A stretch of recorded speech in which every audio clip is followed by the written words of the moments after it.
It is now time for our keynote address. I've had the chance to sit next to Jay and chat with him throughout the course of the lunch, and I can tell you his story is inspiring and motivating and fabulous.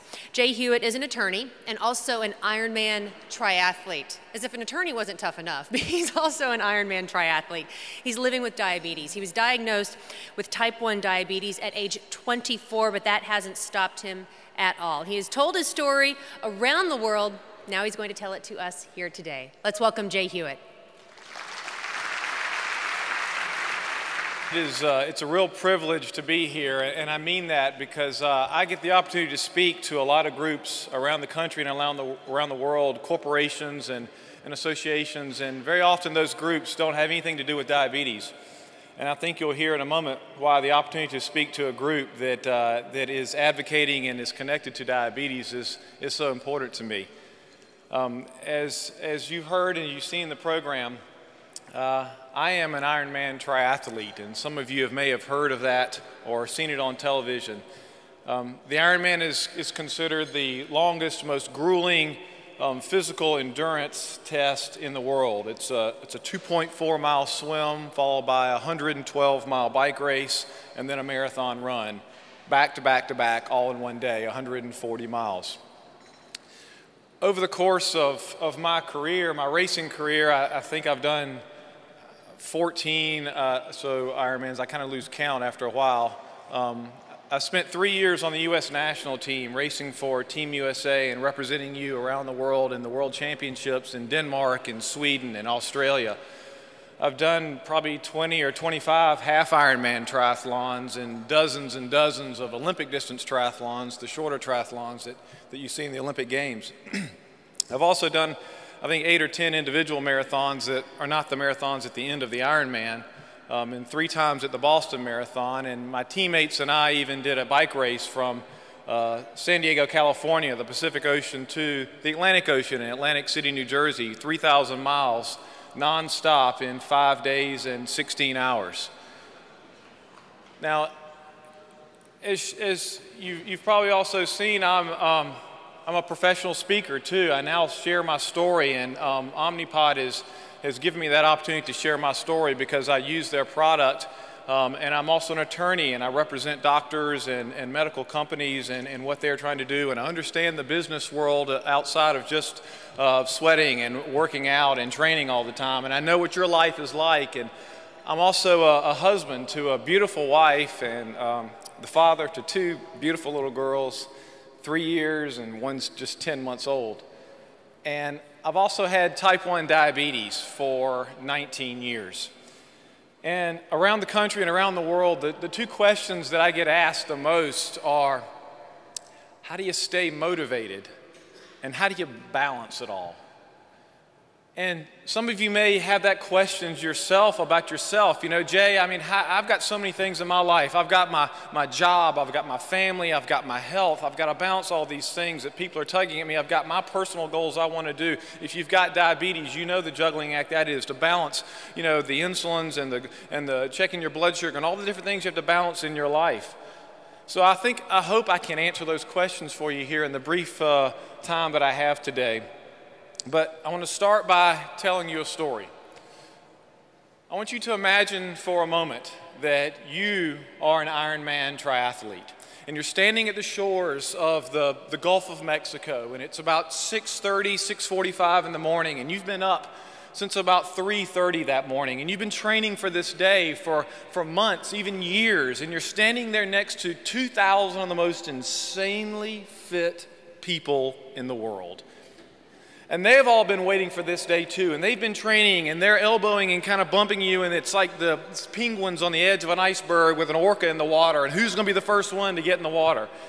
And you've been up since 3:30 getting something to eat and then checking your blood sugar, because remember, you've got type 1 diabetes, and you check it at 4 a.m. and at 5 a.m. and at 6 a.m. to see what your blood sugar is like, because you've got a big day ahead of you.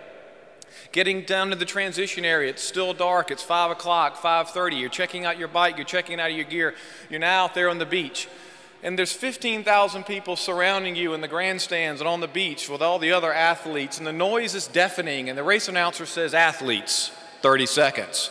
and you look out over the horizon and the sun is just coming up, and there's jet skis out there, and there's kayakers, and there's all the race officials and the lifeguards out there waiting for the athletes to hit the water. And there's a helicopter screaming around overhead, and the noises and the music is just pumping athletes 15 seconds. And you have just enough moment at that time just to take a deep breath, and like out of the movie Gladiator, say strength and honor, and boom, the cannon goes off. And you start running and jumping and running and jumping, and you're diving over the waves, and the waves knock you back, and you try to get over this wave, and it knocks you back, and there's 2,000 other people doing that same thing. It's like 2,000 people getting thrown off of a ship, all swimming for one lifeboat. And you know you've got to get to the front of that field because you want to be up there with the leaders, the best swimmers in the world, the top Olympic swimmers that you probably can't keep up with for the 2.5 miles, but you need a pace off of them. Some of the best guys who swim over here at UT, at University of Texas, have a great swimming program. And I know I got to get up there with those guys and hang on to them as long as I can. And you get through the waves, and after about maybe 300-400 meters of fighting the waves and getting through the surf, you got to take a breath, and boom, somebody punches you in the face. And then you got to take another breath, and somebody else punches you in the face, and they push you on the head, and they kick you in the head, and they knock you down, and suddenly you're down underwater, and you're struggling to get back up to water, and you want to start swimming, and you just want to go, will you stop hitting me? Because you don't know who it is that's doing that. And you think, you know, no one was doing this to me back at the YMCA when I was training for this event. Do you ever feel that way? Something in your life, maybe your business, maybe a relationship. No one told me it was going to be like this. I know it's for people that have been diagnosed with diabetes. You go to the hospital, you go to the doctor, and then you're out there on your own, and it's up to you. And I'm told that in every Ironman triathlon, there's always 1 or 2 people at that moment in the first 500 meters of a 140-mile race who give up and panic. So my first point is, when that happens to you, whether it's dealing with diabetes, a new job, it's something in your life, just keep going. It's a long road. Now, as you start to get through the surf, you get through the people, you get up about maybe 15 minutes, 20 minutes, and you finally get out to that boat that's a mile offshore, and you've been waiting to get to that point, and you round that boat, you go another half mile, and you come back. You're a mile offshore, and you're heading straight back to the surf. After about 30 minutes, 45 minutes, 50 minutes, you're getting close to the surf. After about 55 minutes, maybe 60 minutes, you finally get to the surf, you finally get to the beach, and those thousands of people are there screaming and yelling, and you come up out of the water and you start to unzip your wetsuit and pull it over your shoulders and pull it down your waist, but you're careful. You don't want to pull off your insulin pump. You remember, you've got type 1 diabetes. I wear the Omnipod insulin pump. It's great, it's waterproof, and I wear it on my triceps. And so I pull my wetsuit down to my waist, and you run up the beach, and the race announcer says, from the United States of America, J. Hewitt, racer 893, and you run up, and people are screaming and you're yelling. There's a long line of officials, and they scream, get down! And you jump down the ground, and you throw your legs up in the air, and they grab your wetsuit, and they rip it off and throw it at you like a grown man getting a diaper change. And you're down on the ground just kind of like a beached whale, and they say, go, go, go, and you jump up, and you're running, and you know, your heart is in your throat, and you can hardly see, and there's this just long tunnel of noise as people lined 8, 10 deep, screaming and yelling, and the clock is ticking the whole time. And you've just come out of the Gulf of Mexico swimming 2.5 miles, and you're running through this tunnel of people, and you go to the transition area, and an official hands you your bag, and that's your transition bag, and you go into the transition tent, and you throw your bag down, throw your wetsuit down, you start throwing on your cycling shoes, you throw on your cycling helmet, but you also pull out your blood sugar meter. Because remember, you've got type 1 diabetes. You just swam 2.5 miles in the ocean. Now you're getting ready to bike 112 miles. You need to know what your blood sugar is. Is it high? Is it low? Do I need to take a little bit of insulin? Do I need to take a little bit of this high carb drink I've got right here? Is my adrenaline really rushing? But I've also got to bike 112 miles. You've got to make that decision, but you have to take the time to make that decision. And it's the same way in life. You can't get ahead of yourself. You have to always take the time to just stop for a moment. And there's other athletes coming through the tent and also leaving the tent.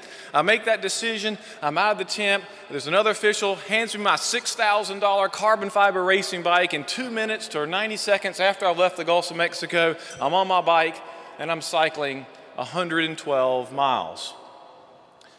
Now the Ironman is about muscle, mind, and heart. The muscle part is easy. It's the physical fitness. It's the training. It's getting your body, your muscles, your lungs, your cardiovascular system prepared to do the race. The heart is the determination, the desire, the motivation that's going to get you through, get you to that line.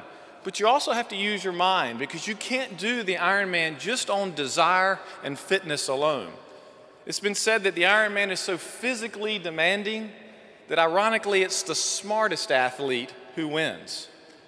Because over the course of the 140-mile race, I'll burn approximately 12,000 calories in one race.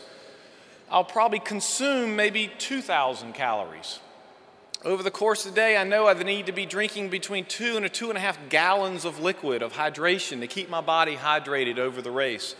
I need between 60 and 80 grams of carbohydrate per hour. Any less, and I'll get low blood sugar. Any more, I'll get high blood sugar. I'm also going to be taking sodium over the course of the race in the hot weather in Hawaii or in Florida or in Australia, trying to keep my body with enough sodium and so I won't start cramping. I'll probably lose between 8 and 10 pounds on that one day of that race. Now, I'm doing all of this not only as a type 1 diabetic racing the Ironman triathlon, but the other athletes are doing it too, because I never forget in a race that I have type 1 diabetes. But I do forget that the other athletes don't.